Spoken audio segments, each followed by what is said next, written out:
me ask you two a question. Have you ever been on the financial side of arranging a funeral? Funerals cost around $14,000, and what most families don't realize is that life insurance isn't handling funerals the way they used to. The way it used to work, Nicole, is you would take your policy into the funeral home, hand it to the director, and he would hang on to it as collateral until the payment came in. It doesn't work that way anymore.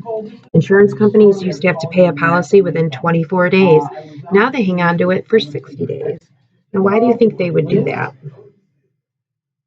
Exactly, the interest. They make millions and millions of dollars off the interest. And that's why families get burdened with out-of-pocket costs.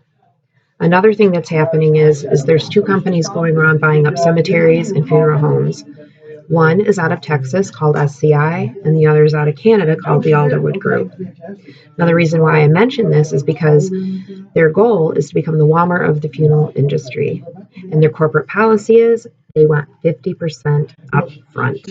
Now, I don't know about you, but I don't have $7,000 laying around to pay for a funeral. And those that do usually want to use that money for other things. So this is why they came up with this. It's called the Freedom of Choice Certificate. Now, Nicole, if something happened to Matt, it could be 50 years from now, it could be 2 years from now. God forbid, it could be tomorrow. Nicole, you take this to any funeral home in the United States and they'll accept it. In fact, they love it because they know it's backed by a powerful union such as yours, and they know they'll get paid. So if you want to do a traditional funeral like we talked about, you're just going to turn this over and you're going to fill in the information, all of your information, and you're going to write in here that your funeral cost is $15,000. Now, we don't ask that you divulge the true amount of what your policy is, because if you told them that you had $20,000 worth of insurance, how much do you think that funeral is going to cost? Right, $20,000. So we ask that you don't divulge that number, and we don't divulge that number. We just pay them the $15,000 for your funeral, and the rest goes to your beneficiary.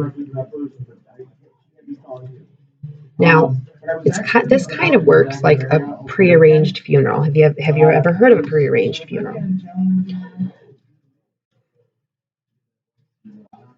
Well, they're great in concept. However, they're not very practical because whatever money you pay in is what you get. So if you pay $500 in, if something were to happen to either one of you, that's all that would go towards it.